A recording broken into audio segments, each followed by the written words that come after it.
అన్న వచ్చి గెలిచి మనము ఎక్కువ మెజారిటీతో అన్నని గెలిపించి మనం ఆయన్ని కోరికలు అడగాల. ఏం మనం మీ మీద నమ్మకంతో వచ్చినాం. పూర్తి మెజారిటీ మేము గెలిపిస్తాం. మా కోరికను మీరు నెరవేర్చాలి. గ్యాస్ ఆఫీస్ లో ఈ మాదిరి చేసినారంటే నేను పలానా వాళ్ళ దగ్గర ఇచ్చిన పలానా వాళ్ళ దగ్గర చేసినానని ఈ బిడ్డలు నేను ఎట్లా సాకల్లా? అన్న గెలిచి మెజార్టీ తెప్పించి రాడా బంగ్లాలో కొట్లాటేసి నా బిడ్డలకు మాత్రం హెల్ప్ చేయమని అడుగుతా ఉండ. ఎన్టీఆర్ సంబంధించినటువంటి ట్రస్ట్ స్కూల్లో పెట్టి పంపించి చదివించడానికి సిద్ధంగా ఉన్నా. మీరు ప్రిపేర్ గా అయితే ఆ స్కూల్లో నేను పెట్టి ఎవరినో ఆ పాపనో లేదా అబ్బాయిని బిడ్డనో ఎవరిని ఆ స్కూల్లో జరిపించే కార్యక్రమం ఖచ్చితంగా చేస్తా. ఇప్పుడు బలవంతంగా తీసుకెళ్లి కండువాలు వేయడం ఏమీ పద్ధతి కాలేదు. ఏదన్నా ఉంటే గానీ మీరు దయచేసి మీరు వచ్చి వాళ్ళు ఒప్పుకున్నప్పుడు కండువాలు కానీ మీరు అనవసరంగా పిలిపించి ఆయన ఎమ్మెల్యే గారు వస్తున్నారని చెప్పి ముందుగా 10 మంది పరిగెత్తుకొని వచ్చి వీళ్ళంతా వచ్చి ఇలా చేయడము ఇప్పటి వరకు ఏ సంస్కృతిలో లేదు. कल अमरन्ना अब्बा को देखने आया था, हमारा अब्बा देखने आया था। आपको हमारे दोस्त भी अमरन्ना के मिलने भी आए थे, बहुत जिने आए थे घर को, हम अब्बा से मिलने आए थे। मिलने को बाहर आते हैं ना को पूरा होगा चले गए। उसके बाद आज वैएसआर कांग्रेस वाले वैएसआर वाले शर्म नहीं सका क्या जुलूम से बुला को कन्वा दलाल को नहीं भाई मैं टीडीपी को तो भी उन्होंने मान नहीं सका कन्वा दलाल को नहीं तू हमारा पार्टी इच्छे तो हमारा पार्टी ఇప్పటికైనా ఈ కండువాలేసే కార్యక్రమాన్ని మేమేదింటే కండువాలేసే కార్యక్రమాన్ని మానుకుంటే ఇంకొంచెమన్నా మిగులుతాడు. మళ్ళా ఇదే పని చేస్తే క్లీన్ గా శుద్ధం సమితి సొన్న కొట్టుకోవాల్సి వస్తుంది.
స్లోగా స్లోగా మా స్లోగా కా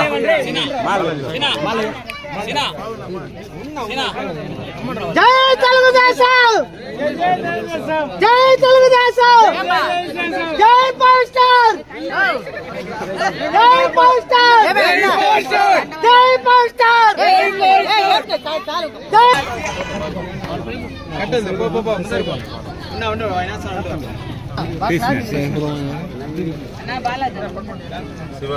జై తెలుగుదేశం, జై తెలుగుదేశం, జై పవర్ స్టార్. ఈ రోజు ఈ రాధాబంగా టౌన్ లో దాదాపు 50 కుటుంబాలు తెలుగుదేశం పార్టీలో జాయిన్ అవుతున్నారు.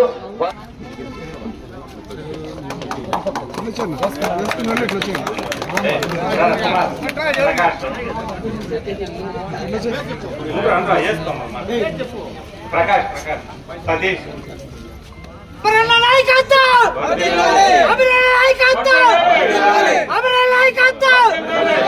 కుమార్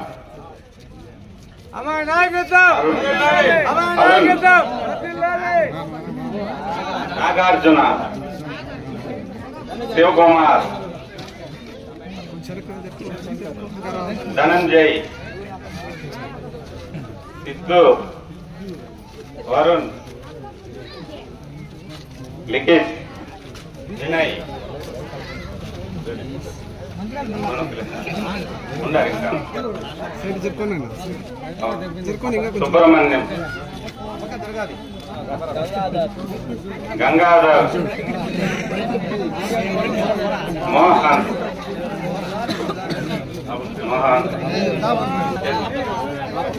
వరుణ్, శివ, ఉదయ్ కుమార్, కలిసి రామా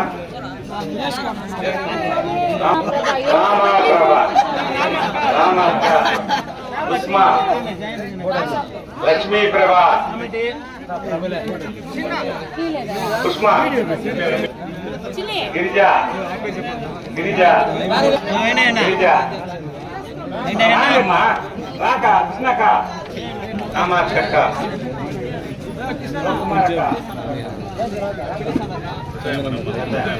రంగమ్మ,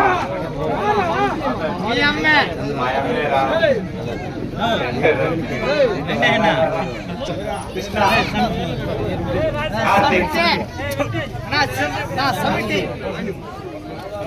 కార్తీక్, చిన్న చిన్న చిన్న చిన్న చిన్న చిన్న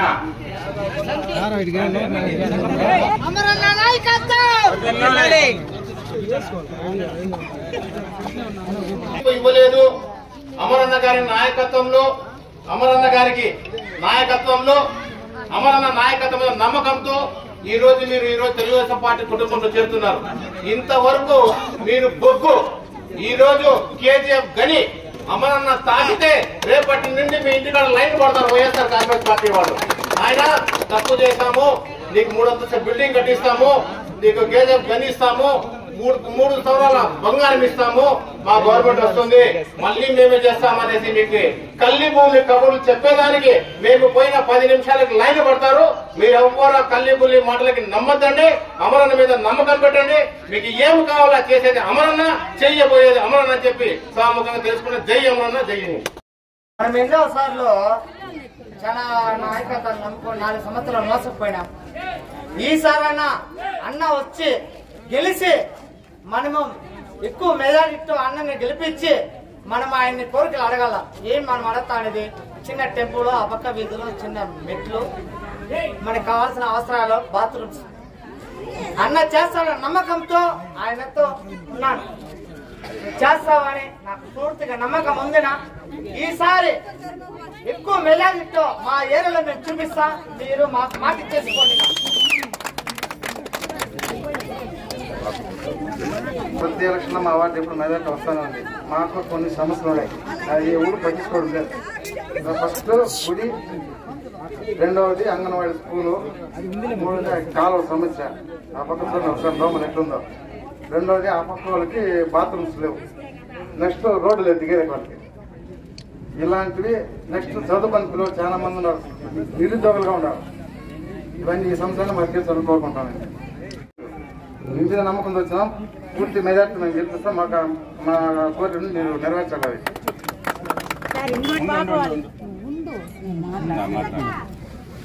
అందరికీ నమస్కారం. అందరికీ నమస్కారము. ఎన్నో ఏండ్లుగా ఇంతవరకు చెయ్యి మార్చి వేసిందే లేదు మా అమ్మ కొండమ్మ. ఆ పీరియడ్ లో నుంచి కూడా ఎన్టీ రామారావు ఉన్నప్పటి నుంచి కూడా సైకిల్ గుర్తుకే ఓటేసినాం. కానీ ఈ 5 ఏళ్లకు ముందు మా గ్రూప్ లో 5 మంది చనిపోయినారు. ఫస్ట్ బాబా అనే పిల్లోడు ఈడ పెద్ద చెరువు కట్ట పైన చనిపోయినాడు. 5 లక్షల రూపాయలు తీసిచ్చిన చంద్రబాబు పీరియడ్ లో 5 లక్షలు. మళ్ళీ సుబ్రహ్మణ్యం SEMS లో పనిచేస్తున్నాడు మా మేనమామ రాము, ఎం రాము, ఆయనకి 1,50,000 తీసిచ్చిన. మైలేష్ అన్న ఆయన చనిపోయినాడు చంద్రబాబు పీరియడ్ లో. ఈ పీరియడ్ లో గ్రూప్ లో ఉండి 25 ఏళ్లు సర్వీస్, నాకు 48 ఏళ్లు వయసు అవుతా ఉంది. నా బిడ్డ ఇంటికి యజమానురాలే. నా బిడ్డ గ్యాస్ సప్లై చేస్తా ఉండి కరోనా లాస్ట్ లో చనిపోయినాడు. ఈ బిడ్డ 5 నెలల బిడ్డ, ఈ బిడ్డ 2 సంవత్సరాల బిడ్డ. ఈ బిడ్డకి ఏ పార్టీ తరపు నుంచి 1 రూపాయి డబ్బు ఇవ్వలేదు, మా బిడ్డకు సాయం చేయలేదు, ఏదీ లేదు. ఎన్నో అర్చి పెట్టినా కాళ్ళు కూడా పట్టుకునేసిన వెంకయ్య గౌడ్ పోయి గ్యాస్ ఆఫీస్ లో ఈ మాదిరి చేసినారంటే నేను పలానా వాళ్ళ దగ్గర ఇచ్చినా పలానా వాళ్ళ దగ్గర చేసినానని ఈ బిడ్డలు నేను ఎట్లా సాకల్లా. అన్న గెలిచి మెజార్టీ తెప్పించి రాడా బంగ్లాలో కొట్లాటేసి నా బిడ్డలకు మాత్రం హెల్ప్ చేయమని అడుగుతా ఉండ. ఈ బిడ్డలు చదివిపించేకి వీళ్ళ అమ్మకు ఒక జాబ్. నేను అడిగే కోరిక అదే, మెజార్టీ తెచ్చి అడుగుతాను. నేను 5 నెలలు బిడ్డ, నా బిడ్డ నా గ్రూప్ లో 5 మందికి చేసినాను. నేను చంద్రబాబు పీరియడ్ లో లక్షల డబ్బులు తీయించినాను. మా బిడ్డలకు గాని మాకు గాని వీరిలో ₹1 సాయం చేయడం లేదు. చేయాలంటే పార్టీ తరఫున కూడా వీళ్ళ పైన తలా 10,000 వేసిండొచ్చు, అనుకుంటే 2 లక్షలు వేసిండొచ్చు. ఏది చేయలేదు మాకు సాయం. అదే ఇంకో మాట, ఇన్ని రోజులు ఈ రాధా బంగ్లాలో యూత్ ఉన్నారు, పిల్లోళ్ళు ఉన్నారని ఎవరు గమనించలా. వెంకటేష్ గ్యాస్ భాస్కర తమ్ముడు వెంకటేష్ మా పిల్లోళ్ళంతా పిలిపించి పార్టీ తరఫున నుంచి అన్నని గెలిపించి మంచి చేయండి అని చెప్పి ఇంటి దగ్గర తోడుకొని పోయి వాళ్ళకి అన్ని చూసి పంపించినాడు. ఇంతవరకు మాకు ఎవరు చేయలే. క్లాస్ కొట్టలేరా, ఎవరు చేయలేదు. ఈ మేలు చేయినాడు. నేను పక్కా మెజార్టీతో తెప్పించి అడుగుతామని అన్న, నా వల్ల నేను బొరుగులు అమ్మి బతకటాను అన్న పొలం నేరులో. ఏ సంతకు పోతే ఆ సంతకి ఈ బిడ్డలు సాకేవాళ్ళు లేరు. నా బిడ్డ యజమానే మహేష్ అనే పిల్లోడు చనిపోయినాడు. ఎన్నో అప్లికేషన్ పెట్టినా, కలెక్టర్ వరకు కూడా పోయి చేసిన ఏమిలా. ఏదో వాలంటీర్ జాబ్ ఇచ్చినారు, ఈ బిడ్డలు బతికించుకున్నాను. నాకు ఇంకా శక్తి లేదు, లేని రోగాలు ఉంది. నా బిడ్డలు సాకేకి నువ్వు హెల్ప్ చేయనా, గెలిపించి నిన్ను కొట్లాటేస్తానా, మెజార్టీ తెచ్చి నిన్ను కొట్లాటేస్తా, ముందుగా నీకు గుర్తింపు చేస్తాడా. 5 నెలలు బిడ్డ కరోనాలో ఎత్తేసాక 2 లక్షలు అయింది. వాళ్ళ పీనికి బాడీ టెస్ట్ చేసి కరోనా లేని దానికి ఇచ్చినారు. గ్యాస్ సప్లై చేస్తా అంటే చచ్చిపోయినా నా బిడ్డ. అదే భాస్కర్ అని ఇంట్లో ఉండి కూడా రాలేదు. ఎన్ని ఏళ్ళు పని చేసినాడు నా కొడుకు, 10 ఏళ్ళు చేసినాడు. పెళ్లి కూడా గ్యాస్ ఆఫీస్ వెళ్ళినాకే చేసింది ఈ పిల్ల కోడాలు. ఈ పిల్లకి 22 ఏళ్ళు 15 ఏళ్ళలో తప్పు చెప్పి పెళ్లి చేయించుకుంటాం. 5 నెలలు బిడ్డ నా బిడ్డ సచ్చి వాలంటరీగా ఉన్నింది. ఏదో ఆ డబ్బుతో కూడా బతికినా ఉన్నా. ఒక హాస్పిటల్కి పోవాలంటే 5,000. నా సమస్య ఈదికంతా నాదే పెద్ద సమస్య. మాకే పార్టీ వాళ్ళు హెల్ప్ చేయలేదు.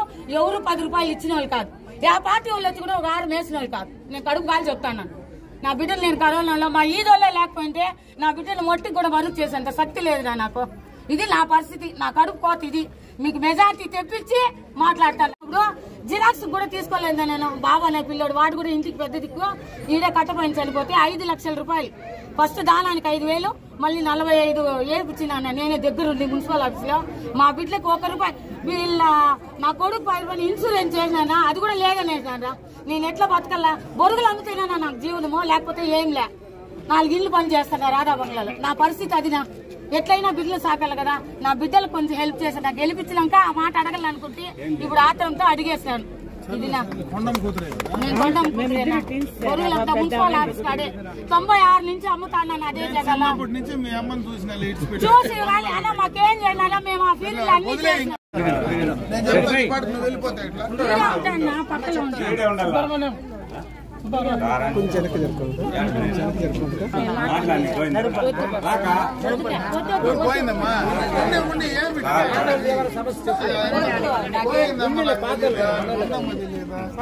గెస్ట్ హౌస్ లోనే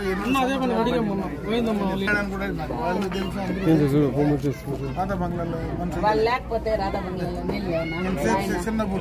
కలవాదికి పోతేనేమో లారీ ఎత్తుకుని 50 మంది అప్పటికప్పుడే ఇమీడియట్ గా వయసు ఏమో కొంత వయసు ఏమో తక్కువ. ఈ రోజు నెలకు 4,000 సార్ హాస్పిటల్కి. ఏం చేస్తే తిరుపతిలో నుంచి కాగితం తెచ్చి మళ్ళీ తెచ్చిచ్చినాను. మనకు హరిగోపాల్ సార్ తెచ్చి మళ్ళీ తెచ్చిచ్చినాను. లాయి తెచ్చి మళ్ళీ తెచ్చి ఏంటి 2-3 పెన్షన్లు అట్లా నిలిపోయినారు. 1.5 సంవత్సరం అయిపోతున్నాడు. డేవిడ్ అని చనిపోయింది. ఆయనకి ఆక్సిజన్ కాను కదా. ఆయనకి ఇంతవరకు ఒక చిన్న సాయం లేదు. ఎన్ని అప్లికేషన్లు పెట్టినా వాపస్. చాలా మంది తెలుగుదేశం పార్టీలోకి రావడం, చాలా కుటుంబాలు, దాదాపు 50 కుటుంబాల పైన తెలుగుదేశం పార్టీలోకి రావడం, వాళ్ళందరినీ కూడా మనస్ఫూర్తిగా తెలుగుదేశం పార్టీలోకి ఆహ్వానిస్తున్నా. ఈ ప్రభుత్వం వచ్చిన తర్వాత పూర్తిగా మున్సిపాలిటీ పరిధిలో అభివృద్ధి అనేది లేకుండా పోయింది. గతంలో చేసిన కార్యక్రమాలు కానీ కొత్తగా ఏ కార్యక్రమాలు చేయాల. ప్రధానంగా పేదలకు ఉండేటువంటి పెన్షన్లన్నీ కూడా తీసేశారు.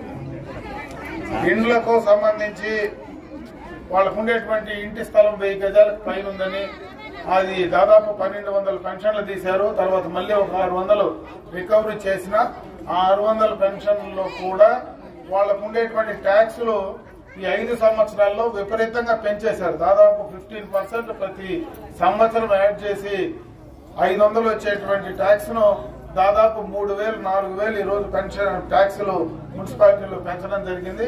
ఇవన్నీ కూడా ప్రజలపైన అదనపు భారం వేసేటువంటి కార్యక్రమం. గతంలో ఎవరైనా పేదలు చనిపోతే మనకు చంద్రన్న బీమా పథకం కింద డబ్బులు వచ్చేది. ఈ రోజు అసలు ఆ బీమా పథకమే లేదు, ఆ కార్యక్రమం లేదు.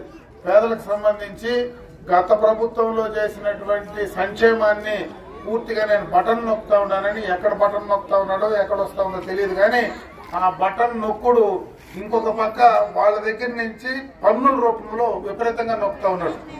ఈరోజు చెత్తకు పన్ను వేస్తా ఉన్నాడు. కనీసం ఆ చికెన్ షాపుల ముందర ఆ చికెన్ షాపులు నడుపుకునేటువంటి వాళ్ళు కూడా విపరీతమైనటువంటి పన్నులేసి వాళ్ళపైన అదనపు భారం వేస్తా ఉన్నాడు. అన్ని రకాలుగా మున్సిపల్ పరిధిలో ఉండేటువంటి మధ్యతరగతి ప్రజానీకాన్ని పూర్తిగా ఇబ్బంది పెడతా ఉన్నాడు. అందుకే రేపు చంద్రబాబు నాయుడు గారిని అధికారంలోకి తీసుకొస్తే ఇవన్నీ కూడా గతంలో ఏమున్నాయో అవన్నీ కూడా రికవర్ చేస్తాం. కనీసం మధ్యాహ్నం భోజనం మనం ఏదైతే ఈ అన్న క్యాంటీన్ కింద 2 పూట్ల భోజనం పెడతా ఉన్నారు, అది కూడా లేకుండా ఈ ప్రభుత్వం వచ్చిన తర్వాత దాన్ని కూడా మూసేసి ఎందుకు పనికి రాకుండా ఆ మెట్ల పైన పూర్తిగా కూడా వదిలిపెట్టారు. అంటే వాళ్ళ ఆలోచన అన్నం పెట్టే చేతిని కూడా నరికేసేటువంటి పరిస్థితి ఈ ప్రభుత్వంలో ఉంది. ఇటువంటి ప్రభుత్వాన్ని రాజకీయంగా మనం ఇంటికి పంపించాల్సినటువంటి పరిస్థితి ఉంది కాబట్టి తప్పనిసరిగా కూడా దాన్ని పంపించే కార్యక్రమం చేస్తాం. అదేవిధంగా ఈరోజు మున్సిపల్ పరిధిలో వాలంటీర్లు పనిచేస్తూ ఉన్నారు. ఆ వాలంటీర్ల వ్యవస్థ ప్రజలకు అందుబాటులో ఉండేటువంటి కార్యక్రమంగా కొనసాగాలనేటువంటి ఆలోచనతో ఈరోజు ప్రతిపక్షంలో ఉండేటువంటి చంద్రబాబు నాయుడు గారు కూడా రేపు మేము అధికారంలోకి వచ్చినా ఈ వ్యవస్థను కొనసాగిస్తాం, మేము అధికారంలోకి వచ్చిన తర్వాత ఇప్పుడు ఇచ్చేటువంటి డబ్బులు జీతాలని డబుల్ చేస్తామని చెప్పి చంద్రబాబు నాయుడు చెప్తా ఉంటే ఈరోజు ఈ ప్రభుత్వంలో ఇక్కడ ఉండేటువంటి ఒక వ్యవస్థలను పూర్తిగా కూడా రాజీనామా పెట్టి మీరు రావాలా అని చెప్తా ఉన్నారు. ఎందుకంటే ఈ నెల మళ్ళా వాళ్లకు పెన్షన్లు ఇవ్వాలి. ఆ పెన్షన్లు ఇచ్చేటువంటి కార్యక్రమాన్ని ఏదో రకంగా పెన్షన్ ఇచ్చేది లేట్ చేసి రానికుండా చేయాలనేటువంటి ఒక దురాలోచనతో ఈ వాలంటీర్లందరినీ కూడా ఈ రోజు మీరు బలవంతంగా రిజైన్ చేసి ఇచ్చేటువంటి కార్యక్రమం చేస్తా ఉన్నది చాలా తప్పు. ఆ వ్యవస్థ ఒక ప్రజలకు పనికొచ్చేదానికి చేసే కార్యక్రమం ఏ ప్రభుత్వమైనా చేయని. ఈరోజు వైఎస్ఆర్ కాంగ్రెస్ పార్టీ ప్రభుత్వం చేస్తుందా, గతంలో తెలుగుదేశం ప్రభుత్వం చేసిందా, అంతకుముందు కాంగ్రెస్ పార్టీ ప్రభుత్వం చేసిందా, ఏ ప్రభుత్వాలు చేసినా ప్రజలకు మంచి చేసేటువంటి కార్యక్రమం లేదని ఉంటే అది మంచి అని చెప్తాం. ఆ మంచి కార్యక్రమాన్ని కొనసాగిస్తామని చెప్పి ఎవరైనా ప్రజలకు మేలు చేసే వాళ్ళు చేస్తారు కానీ ఆ కార్యక్రమాన్ని పూర్తిగా వ్యవస్థను తీసేసే పని చేసే కార్యక్రమం పూర్తిగా కూడా తప్పు. అది ఈ ప్రభుత్వంలో ఇప్పుడుండేటువంటి నాయకులు ఆ వ్యవస్థలను కూడా నాశనం చేసేటువంటి పరిస్థితి ఉంది. ఆ వ్యవస్థను పూర్తిగా రాజీనామా పెట్టి బయటికి పంపించాలనుకుంటున్నారు. నేను ఈ రోజు వాలంటీర్లందరూ కూడా నేను తెలియజేసుకుంటున్నా, మీరెవరూ భయపడాల్సిన పని లేదు, ఎవరు రాజీనామా పెట్టాల్సినటువంటి అవసరం లేదు. ఖచ్చితంగా రేపు చంద్రబాబు నాయుడు గారు వస్తే మిమ్మల్ని కొనసాగిస్తారు. మీకు 2 జీతం ఈ రోజు ఏదో వస్తుందో 2 ఇస్తారు. ఇంకా ఫెసిలిటీస్ ఇచ్చేటువంటి అవకాశం ఉంది. కొన్ని సంవత్సరాలు మీరు దీంట్లో పనిచేస్తే ఖచ్చితంగా మిమ్మల్ని కూడా ఆ వ్యవస్థల్లో తీసుకునేదానికి అవకాశం ఉంటుంది. కాబట్టి 13 రోజులు ఎవరి బెదిరింపులకు భయాలకు మీరు భయపడద్దండి, మీరు కొనసాగండి. ఖచ్చితంగా రేపు తెలుగుదేశం ప్రభుత్వం చంద్రబాబు నాయుడు గారు ముఖ్యమంత్రి అయిన తర్వాత మిమ్మల్ని అందరినీ కొనసాగించి బాగా ఈ ప్రభుత్వంలో మళ్ళీ భాగస్వాములు చేసేదానికి తప్పకుండా మేమందరం కూడా ప్రయత్నం చేస్తామని తెలియజేసుకుంటూ ఈ రోజు ఇంతమంది మరి తెలుగుదేశం పార్టీలోకి రావడం, వైఎస్ఆర్ నుంచి తెలుగుదేశం పార్టీలోకి రావడం చాలా సంతోషం. మిమ్మల్ని అందరినీ మనస్ఫూర్తిగా స్వాగతిస్తూ ఇప్పుడు మీరు ఏదైతే సమస్యలు చెప్పారో అవన్నీ కూడా రేపు అధికారం వచ్చిన తర్వాత ఖచ్చితంగా చేయడం జరుగుతుంది.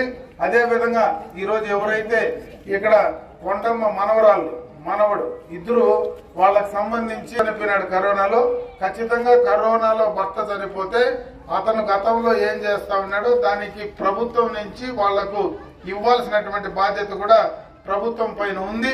అది జరగలేదు కాబట్టి ఆ పిల్లోళ్లకు రేపు చదివించుకోవడానికి, ఎందుకంటే తెలుగుదేశం పార్టీలోనే గతంలో ఎన్నో సంవత్సరాలుగా పనిచేసిన కుటుంబం కాబట్టి వాళ్ళు నిజంగా పిల్లోళ్ళని చదివించాలంటే నేను ఎన్టీఆర్ సంబంధించినటువంటి ట్రస్ట్ స్కూల్లో పెట్టి పంపించి చదివించడానికి సిద్ధంగా ఉన్నా. మీరు ప్రిపేర్గా అయితే ఆ స్కూల్లో నేను పెట్టి ఎవరినో ఆ పాపనో లేదా అబ్బాయిని బిడ్డనో ఎవరిని ఆ స్కూల్లో జరిపించే కార్యక్రమం ఖచ్చితంగా చేస్తా. ఇప్పుడు అప్లికేషన్స్ చేస్తా ఉన్నారు కాబట్టి అప్లికేషన్లు తెప్పించుకుంటే ఖచ్చితంగా ఈ సంవత్సరంలోనే అడ్మిషన్ చేసే కార్యక్రమం చేస్తా. నువ్వు రేపు వచ్చినప్పుడు దానికి సంబంధించిన అప్లికేషన్ తెచ్చుకొని హైదరాబాద్లో అప్లై చేయాలా. వాళ్ళు పూర్తిగా మీకు ఒక పైసా ఖర్చు లేకుండా బ్రహ్మాండంగా కూడా వాళ్లే అన్ని ఖర్చులు పెట్టి రెసిడెన్షియల్లో చదివిస్తారు. మళ్ళా కాలేజీకి పోవాలంటే కూడా వాళ్లే ఆ కాలేజీకి సంబంధించిన ఫీజులన్నీ కూడా కట్టి చదివిస్తారు. ఎంతో మందిని చదివించినటువంటి ఇన్స్టిట్యూషన్ అది. దాంట్లో వాళ్ళని చదివించేదానికి ఖచ్చితంగా కూడా నేను చర్యలు తీసుకుంటానని చెప్పే సందర్భంగా వాళ్ళకు కూడా తెలియజేసుకుంటూ సెలవు తీసుకుంటాను. ఈ పట్టణంలో ఒక అలవాటు వస్తా ఉంది. ఎక్కడైనా తెలుగుదేశం పార్టీలో చేరినోళ్ళు లేదంటే ఏ పార్టీకి సంబంధం లేకుండా ఉంటే డైరెక్ట్ గా పోయేది వాళ్ళ మెడలో కండువా వేసేసేది, ఒక ఫోటో తీసేసేది, ఫోటో వైరల్ చేసేది. పూర్తిగా ఒక అభద్రత వచ్చేసింది. ఒక్కడు కూడా వైఎస్ఆర్ కాంగ్రెస్ పార్టీలో ఉండడానికి ఇష్టపడడం లేదు. వాళ్ళ పార్టీకి వాళ్ళు డైరెక్ట్ గా వాళ్ళంతకు వాళ్ళు చేరుతా ఉంటే నేరుగా పోయి ఒక కండువా వేసి ఫోటో తీసి మళ్ళా మా పార్టీలో ఉన్నారని చెప్పుకుంటా ఉంటే వాళ్ళకి ఎంతగా దిగజారుతా ఉన్నారో అర్థమైతా ఉంది. ఈ రోజు నిన్న నేను కమాల్ బాయ్ ఒళ్ళు బాగలేకపోతే ఇంట్లోకి పోయి కలిసి వచ్చిన. నేనేం వాళ్ళని పార్టీలో చేర్చలా, పార్టీలో చేర్చేదానికి నేను పోలా, రాజకీయంగా పోలా. కమాల్ అంటే నాకు కొంచెం ఇష్టం కాబట్టి ఆయనతో నేను కొన్ని రోజులు బాగా మాట్లాడతా, బాగా నాతో సన్నిహితంగా ఉంటాడు కాబట్టి ఆపరేషన్ చేసుకొని వస్తే ఇంటికి పోతే ఆ ఇంటికాడ వాళ్ళతో కలిసి వస్తే ఆ ఫోటో పెట్టి వీళ్ళు కండువా వేసి ఆ ఫోటోని వైరల్ చేస్తాడు. అంత పిచ్చి ఆలోచన, చెత్త ఆలోచన, దిగజారుడు రాజకీయాలు చేస్తా ఉన్నారు. ఇది వాళ్ళ విజ్ఞతగా వదిలిపెడతా ఉన్నా. నిన్న వాళ్ళు ఫోటోలు వేసి కండువాలు వేసిన వాళ్ళు ఇప్పుడు మళ్ళా వాళ్లే మీడియాతో మాట్లాడతారు. మళ్ళీ ఇప్పుడు కండువా వేస్తా, ఇన్ని రోజులు కండువాలు వేయలే, ఇప్పుడు వేస్తా కండువా. ఇప్పుడు మళ్ళీ వచ్చి రేపు పొద్దున ఏం చేసుకుంటారో చేసుకోండి.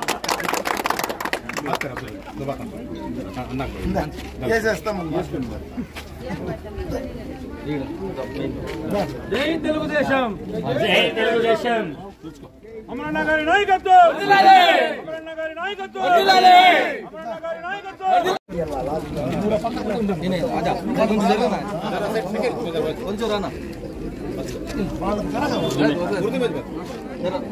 देखो भाई, कल अमरन्ना अब्बा को देखने आया था, हमारा अब्बा देखने आया था।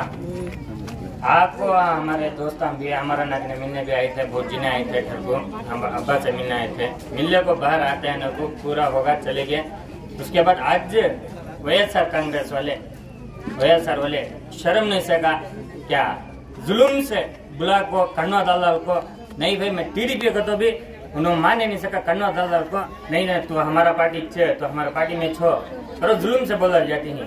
जरा तो भी जरा शर्म करो हमारे गली वाले, जरा भी शर्म नहीं सका करो ना को क्या भी, जरा तुमने शर्म आता है फिर भी तुम्हें बोल लेते नहीं, कई को ऐसा करती है मालूम नहीं। जुल्म करो ना को किसके ऊपर भी, क्या हमारे जैसे के ऊपर करो, दम है तो हमारे जैसे के ऊपर करो दम, फिर देख लेंगे कौन आता कि कौन सा हमारा बेटा आता, मैं भी देख लेता हूँ। क्या ऐसे आदमी को पूरा पकड़ लेते हमारे बड़े भाई हैं, उन्होंने हमारा ना तो उन्होंने जान दे डालते क्या टीडीपी वाले, उन्होंने क्या दो हमारे भाई हमारा इन्हों भी फ्रेंड हमारे इन्हों भी टीडीपी वाले, इनको भी आपको जुल्म से घर के अंदर घुस को क्या వైఎస్ఆర్ वाले शर्म नहीं सका ये डाली, जरा तो भी ये करो, जरा भी शर्म नहीं सका। మా ఇంట్లో తరతరాల నుంచి టీడీపీనే మేము ఎప్పుడు కోరుకుంటున్నాము. వీళ్ళు ఇవాళ పొద్దున నేను బెంగళూరు నుంచి బస్ దిగాను, వెంటనే ఇంటికి వచ్చి మా ఫ్రెండ్స్ అందరూ వాళ్ళ ఫ్రెండ్స్ అందరూ కలిపి కండవ వేసి మనల్ని మీరు మా పార్టీలో చేరిపోయినారు, మేము సమాధానం చెప్పాల్సిన ఇవ్వడం లేదు మా టైము, మీరు చేరిపోయినారని చెప్పి ఫోటో తీసుకెళ్లి మేము పేపర్లో వేస్తాము, ఫేస్బుక్ లో పెట్టి మీరు మా పార్టీకి చేరిపోయారని చెప్పి మమ్మల్ని బలవంతంగా ఈ మాదిరిగా ప్రచారం చేస్తున్నారు. వాళ్ళతో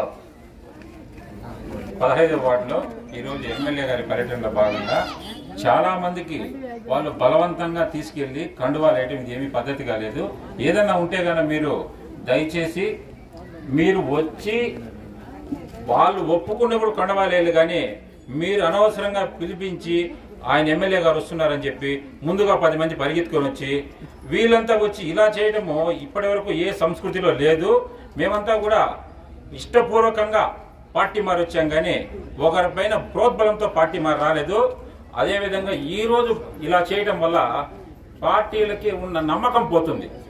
ఎవరికి కానీ మీరు ఇలాంటి చర్యలు ఈ మీదట చేయరని, అందుకే ఈ విధంగా మళ్ళీ అమరణ దగ్గర మేము కండువాలు వేయించాం. ఈరోజు నిన్న 3వ వార్డులో కూడా వాళ్ళ తమిళ ముడుకులో ఆయన వచ్చి స్టేట్ కి జనరల్ సెక్రటరీ మన తెలుగుదేశం పార్టీలో ఉన్నారు. వాళ్ళ ఇంట్లో పోయేసి కొంతమంది నాయకులు వాళ్ళకి ఈడ్చి కండవాలు వేసినారు. వాళ్ళు వ్యాపారానికి పోయినారు. తెల్లారు కలిసి మాట మేము అన్నతో కలల్లా మా కండవాలు వేసినారు, మేము తెలుగుదేశం పార్టీ అనేసి ఈ మాదిరి చేసుకుంటా పోతా. అంటే పార్టీలు ఎక్కడున్నాయి? అభిమానంగా వచ్చి కార్యకర్త కండవా వేస్తే మీ దగ్గర ఉంటాడు. మీరు లాగి కండవా వేస్తే ఆడుంటాడు, లాగి కండవా పారేస్తే మళ్ళీ అమరం దగ్గరకు వస్తాడు. మాకు రెండో పని అమరానికి ఇది. కండవాలు వేసి ఇప్పుడే చూసపడన్నాయి, మళ్ళీ కండవాలు స్టార్ట్ చేయాలి. మేము ఆ మాదిరి మొదలు పెడితే అందరూ తెలుగుదేశం మళ్ళీ వైఎస్ఆర్ ఎవరు ఉండరు. అభిమానంగా వచ్చేవాడిని కండవా వేయండి, అది సమానం చెప్తుంది. మీరు అది బలవంతంగా వేస్తే మనకి ఏ విధంగా చెప్పాలనేది పబ్లిక్ లో చెప్పకూడదు. నమస్కారం.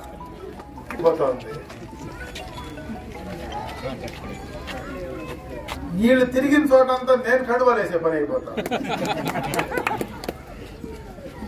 ఈయన శాసనసభ్యుడు పోతే ఊర్లోకి వీళ్ళు పోయి కలబెట్లు పరిగెత్తాను నా దగ్గరకు వచ్చి చేసుకోను. మొత్తం ఏడనే కాదు నియోజకవర్గం అంతా యాడికి ఇంట్లోకి పోతే ఆ ఇంట్లో కూడా పరిగెత్తాను నా దగ్గరకు వచ్చి నా దగ్గర వేపించుకుంటా ఉంటాను. అంటే ఇది చూస్తే అర్థమవుతుంది ఎట్లుందో పరిస్థితి. పోయి ఎవరన్నా వాళ్ళ పార్టీలో ఉంటే వేసుకోవాలి. మొత్తం వైసీపీ వాళ్ళు వచ్చే ముందు నీకు వాళ్ళ కోట్లు వేసిన వాళ్ళంతా ఇప్పుడు నా దగ్గరకు వచ్చినాయి వేసుకుంటా ఉంటారు. మళ్ళా నా దగ్గరికి పోయి వేసుకుంటామంటే వాళ్ళ అటు నుంచి పక్కింట్లో కూడా పరిగెత్తా వచ్చి వేసుకునే పరిస్థితికి వస్తాం. కాబట్టి ఇప్పటికైనా ఈ కండువాలు వేసే కార్యక్రమాన్ని మేమేసిందే కండువాలు వేసే కార్యక్రమాన్ని మానుకుంటే ఇంకొంచెమన్నా మిగులుతాడు. మళ్ళా ఇదే పని చేస్తే క్లీన్ గా సొన్న కొట్టుకోవాల్సి వస్తుంది. ఈసారి డిపాజిట్ కూడా రాదు. అమరన్న నాయకత్వం, అమరన్న నాయకత్వం, అమరన్న నాయకత్వం. చెప్తాను. హలో, ఈ రోజు ఈ రాష్ట్రంలో ఈ ప్రోగ్రాము ఇది సక్సెస్ అవడానికి ముఖ్య కారణము సరస్వతి కే భూపేష్ అన్న, మాజీ గంగంగుడి డైరెక్టర్ చైర్మన్. ఆయన ఆధ్వర్యంలో ఇంతమంది ఈ రోజు ఈ ప్రోగ్రాం